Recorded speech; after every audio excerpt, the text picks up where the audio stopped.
know me, my name is Shazia. I'm the social strategy and data insights lead at Globe Content Studio.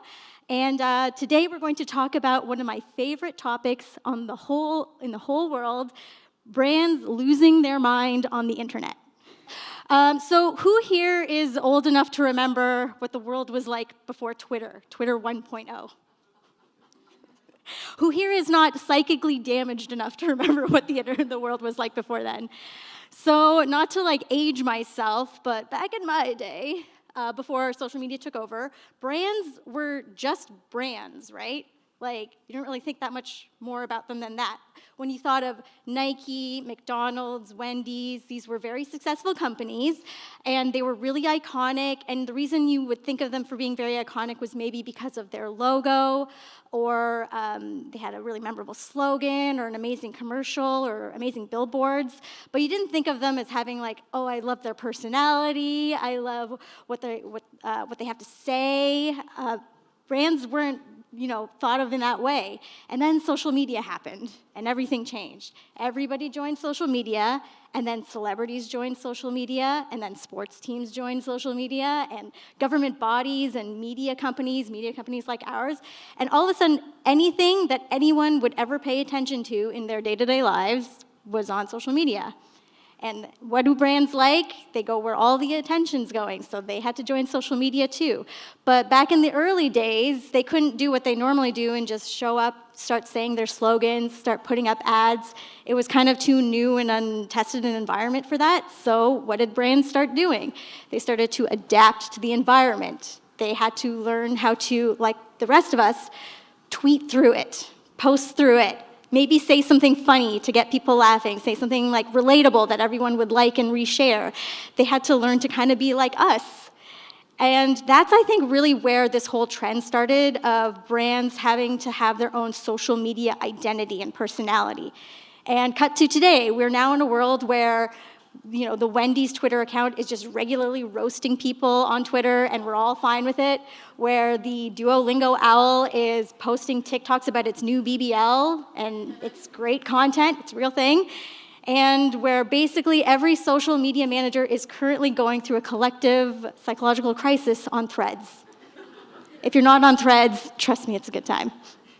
Anyway, to talk about this trend and where it's all going, I'm really excited to have an amazing guest here today. Chantal Hermetz is the social media manager at Later, and she's spent years working in this industry. She's an expert in brand strategy and bringing really fun, fresh, creative approaches to social media.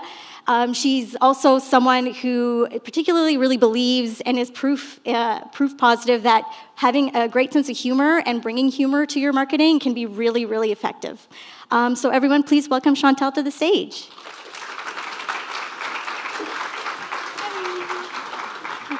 Hey. Hi.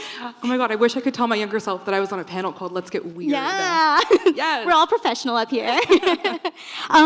So Chantal, thanks so much for coming today. I guess we could just start by having you tell us a little bit about yourself, how you got into the industry, into social media, and how you ended up at Later. Yeah. So hi, my name is Chantal. I'm the social media manager at Later. I have worked in marketing for a little over 5 years now, which I know doesn't seem like a long time. But when you think about what's changed in the last 5 years, Twitter is now X, Facebook and Instagram are now under Meta, TikTok could be banned, ? I still don't know. Anyway, so I started my career at Rogers, working in the internal comms team and then the external comms team. And I remember when I joined, I thought I was gonna be a total corporate girl boss. I was like, I'm gonna own corporate, I'm gonna be the best. And then I remember feeling this overwhelming sense, because I approach things with a sense of humor, of feeling like I wasn't serious enough to be working in corporate. And I felt a little bit insecure about that. And I remember at the same time, seeing all of these brands, like the Ryanairs, the Duolingos, really thrive in their jobs, as brands, as this unhinged brand voice, quote unquote. And I was like, that's where I want to be. I want to do that. And Later was always on my dream brand list. Manifestation is real, you guys. You need to start doing that. And I was like, I want to work somewhere like that. And the way that I got the job isn't necessarily glamorous. I applied on LinkedIn and I got the job. Yay, LinkedIn. It works, see guys? It works. I feel like it's kind of when people meet their partner on Hinge. It's Yeah. like, oh, we just like, we didn't meet at a grocery store, but we met on Hinge. Anyways, now we're talking about dating profiles. So yeah, anyways, that's how I kind of got into Later, and it's been a wild ride ever since. Awesome. Yeah. There was something when we were chatting, you were telling me a little bit about this and how you always felt like kind of the idea of being the personality hire at any company and at any places you've worked. I think that's like a really interesting term, and I was wondering if you could unpack that a little bit and what that's meant for you, and do you feel like that's helped you get to where you are today? Have you learned to like use that to your advantage? Yes. Well, the answer is yes. But yeah, for those who don't know, the term personality hire is essentially a term for someone who gets hired for being a good culture fit, for like amping up the brand's internal culture. Yeah. Which someone did tell me that in my early days of my career, and I was like, is that a good thing? Like, is it a slap in the face? I can't actually tell.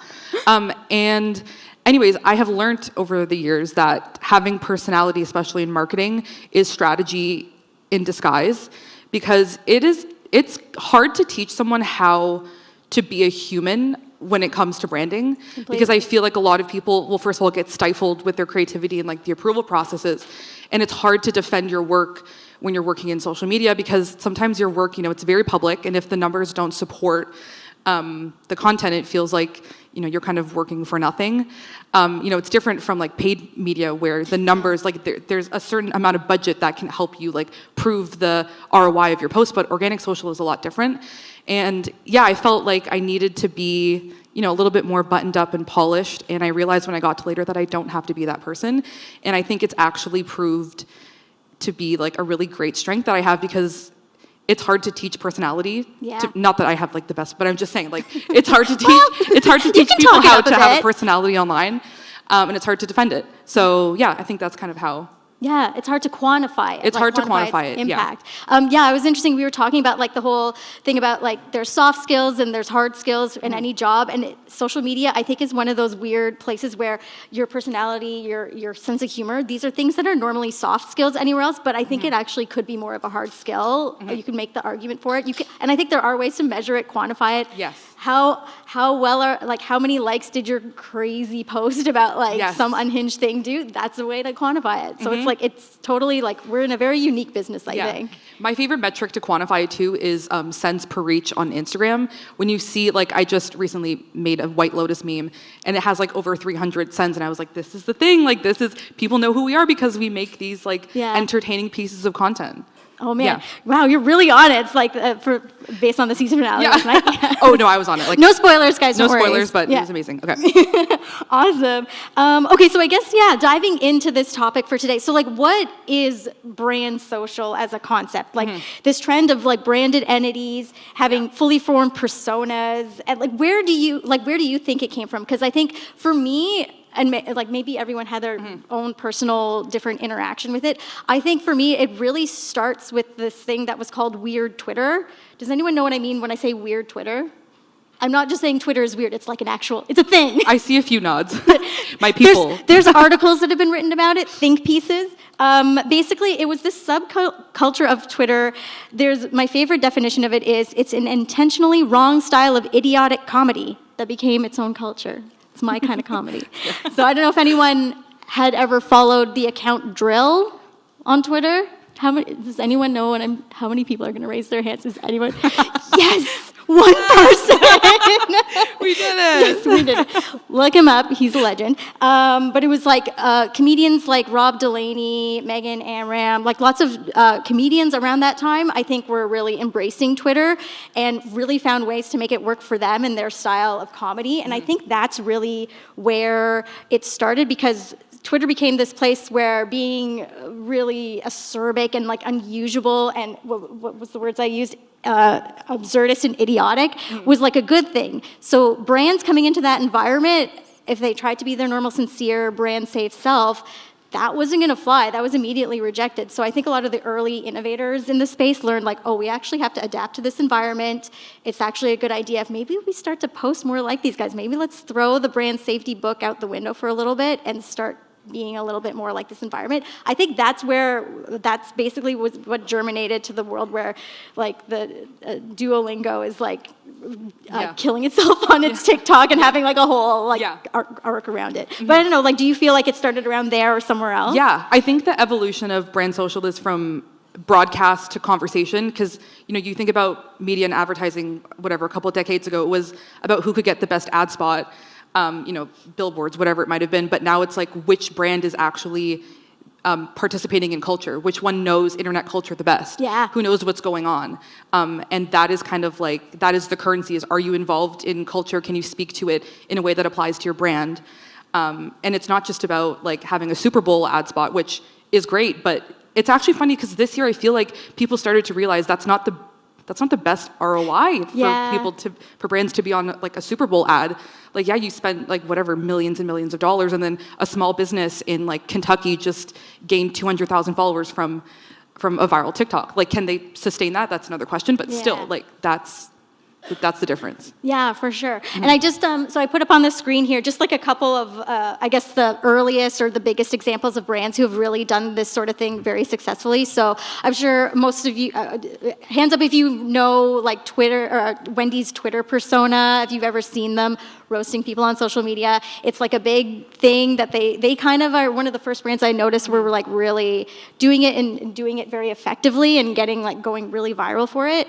I think another one is definitely, obviously, as we've talked about, Duolingo. I can't. Their recent Death of Duolingo campaign. I still don't actually really know what the end game was here. I couldn't tell you. Yeah. I couldn't tell you. Yeah. And then I also saw a resurgence of like other brands started like killing off their own mascots. It's like, what are we doing here? Yeah. That was like an interesting, like maybe this is like something we were talking about too, the whole idea of like piggybacking. I don't know, there's like trend jacking, brand trolling. I don't know if you guys have seen this trend where like one brand will do something like this, but then all the other brands get in their mentions and start to add to it. How do you feel about that trend? Because I know I'm a little mixed on it, if it's a good idea. Like all things, I think you need to be smart about like whether or not it applies to your brand. I think jumping on a trend for the sake of virality is not, it's not the move anymore. Like it's not, it seems a little bit gimmicky in a way, and I don't think it necessarily works. Yeah. But it's funny, like on this idea of trend jacking, I think a lot of brands now are getting really risque with how they respond to other brands in the comment section. I don't know if anyone saw the Poppy versus Olipop drama, but they're basically two competing healthy sodas. They're not really healthy, but they say that they are. And Poppy sent a bunch of vending machines filled with their drinks to influencers for their Super Bowl campaign. Come to find out, most of the influencers actually weren't doing a Super Bowl party, but they were just being sent them anyways. Anyways, people in the comment section started being like, well, why are these influencers getting sent like all of this product? It seems like we're really feeding capitalism here. Yeah. Anyways, so Olipop, which is their competitor, got in the comment section and said, guys, that vending machine cost them $25,000 per influencer. Which feels like they're really exposing their competitor here. Yeah. And a lot of people thought it was funny because they were like being unhinged in the comment section. They were dragging their competitor. But it toes the line between like, are you being mean to the competitor, right? Like, are you respecting them?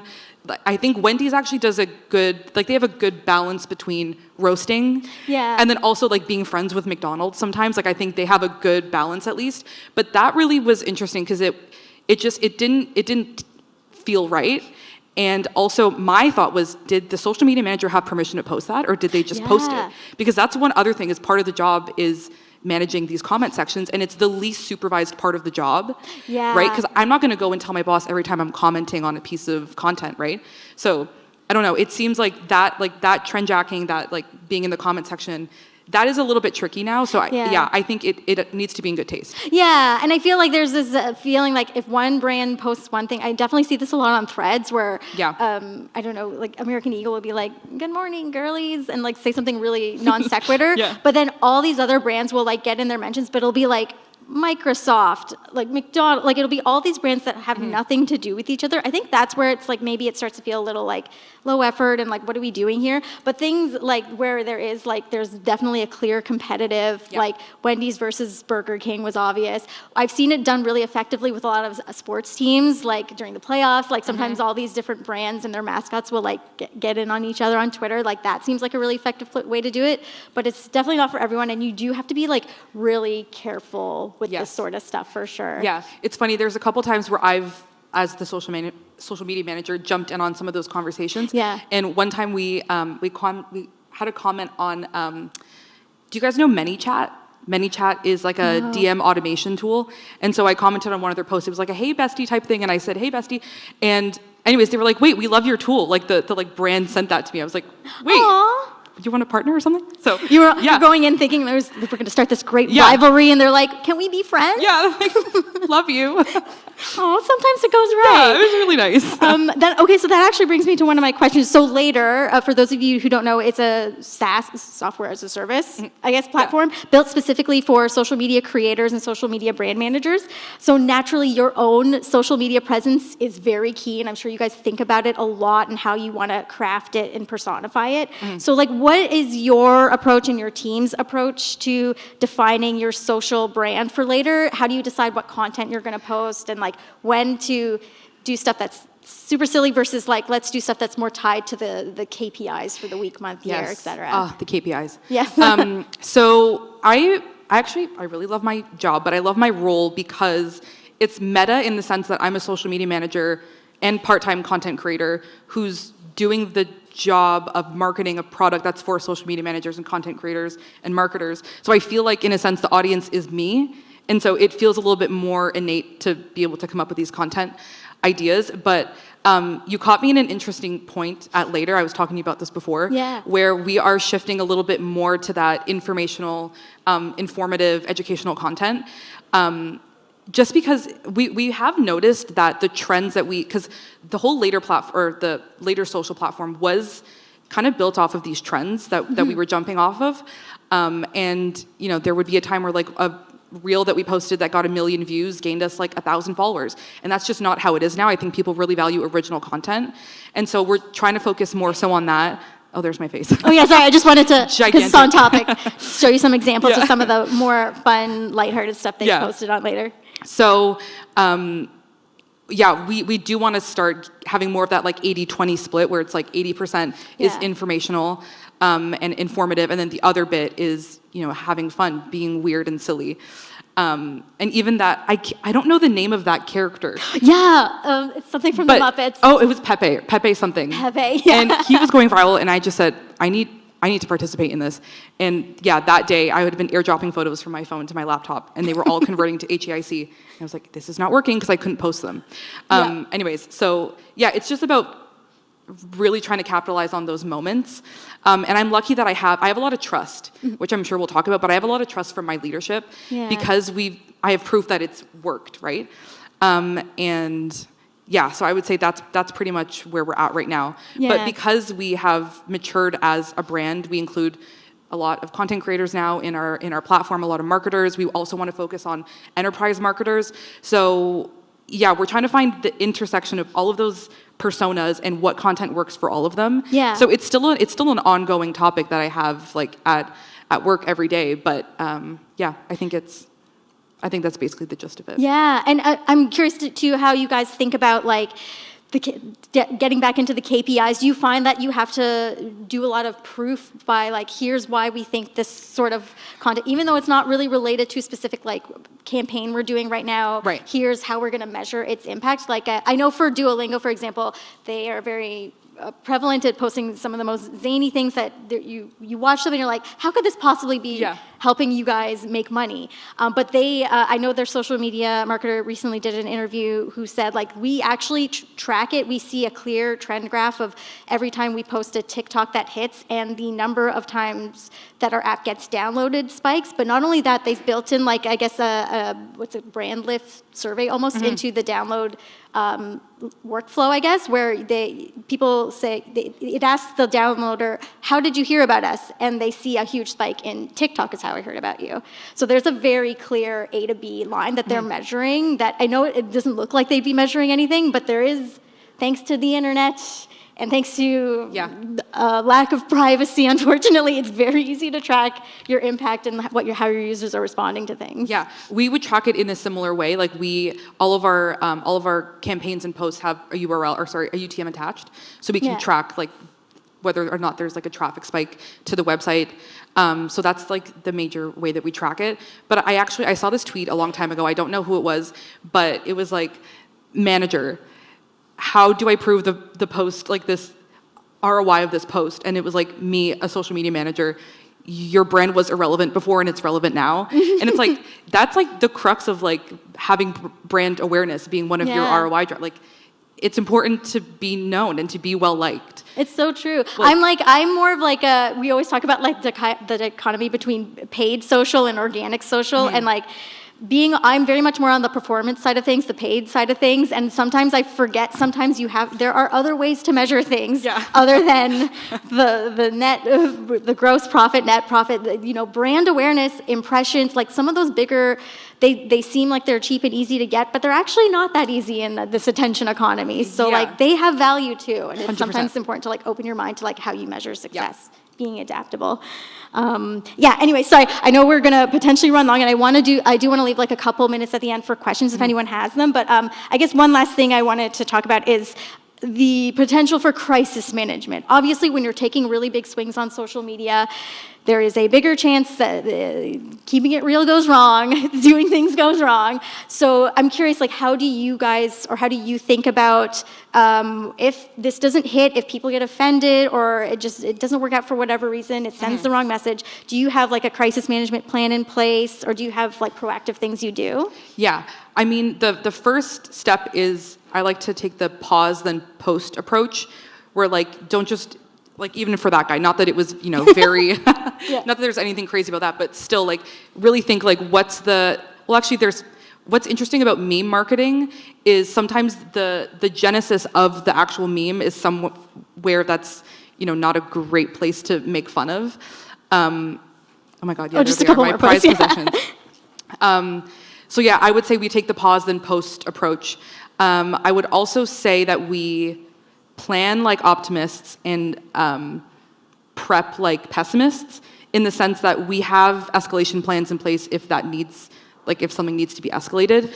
But I really do think that it comes down to just having good taste. You know what I mean? Like not like treating your brand still as a personality who, wants to be respectful to their competitors. I think that that's just what it comes down to. And in terms of our approval processes, like I said, I'm very lucky that I have my manager, and it's just really her and I she's my like top person that it gets to. And I remember working in other jobs where a LinkedIn post took like 2 weeks for approval. Yeah. And that just was not cutting it. And it showed that, we weren't like one of the top voices in the space.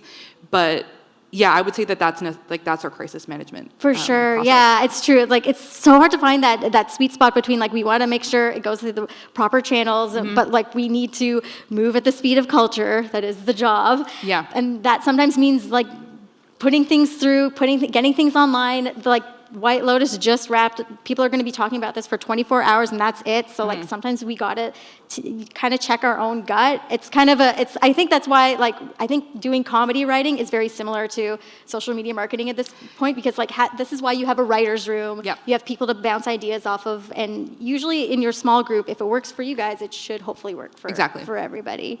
Yeah. Yeah, okay, so sorry, I know we're running late, so I'll just jump to our takeaways. So I think these are the 3 main takeaways that we want everyone to walk away with today. So number 1, I think whether you manage a brand or you are on a team that's helping manage brand, know to trust your creators and also empower them to trust themselves. Try to build an environment where people are not afraid to share ideas no matter how weird and chaotic they are, and take chances with them, maybe in lower stakes environments, like maybe smaller social sites, like Blue Sky, not to shade Blue Sky, but like Threads, Blue Sky. These are still kind of emerging platforms where if something goes wrong, you have time to adjust. So definitely just trusting your creators and giving them the power to trust themselves is really important.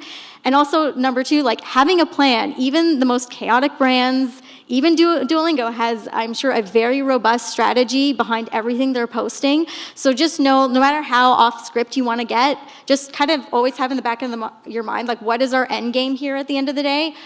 Put it in writing, know how you're going to measure its success, and it's probably more measurable than you think it is. And then I think the last thing is, being original will always trump being a copycat. Like, I know trend jacking, trolling other brands.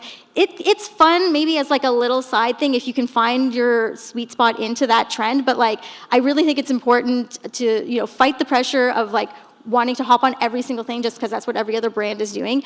Know when to read the room and maybe sit certain things out, and maybe even like figure out ways that you can start your own trend that every other brand is trying to like hijack.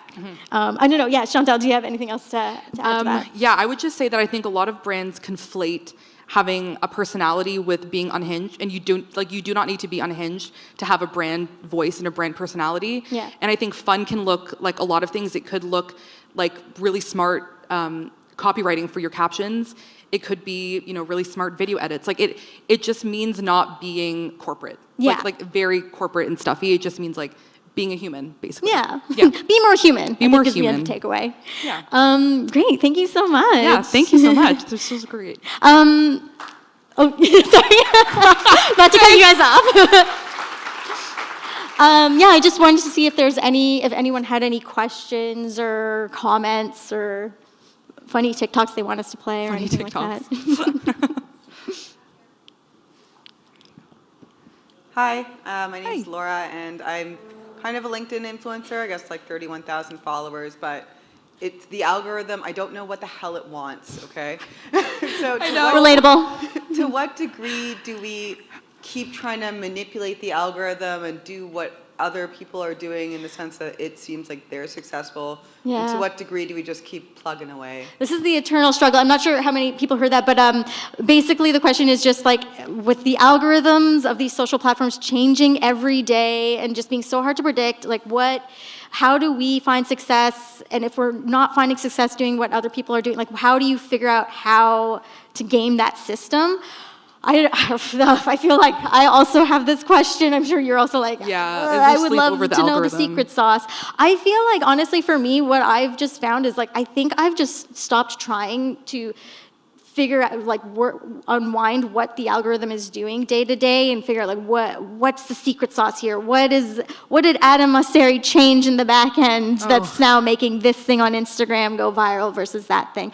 I actually don't know if, my maybe conspiratorial thought is, like, I don't think there really is necessarily rhyme or reason to the algorithm choosing what goes viral and what doesn't. I think sometimes it really is just kind of mass chaos and just things take off on one corner of the internet just for like completely random reasons, and I think it's just not worth your time or energy to waste a lot of time figuring out what is the exact length of time my post should be or the exact length of characters.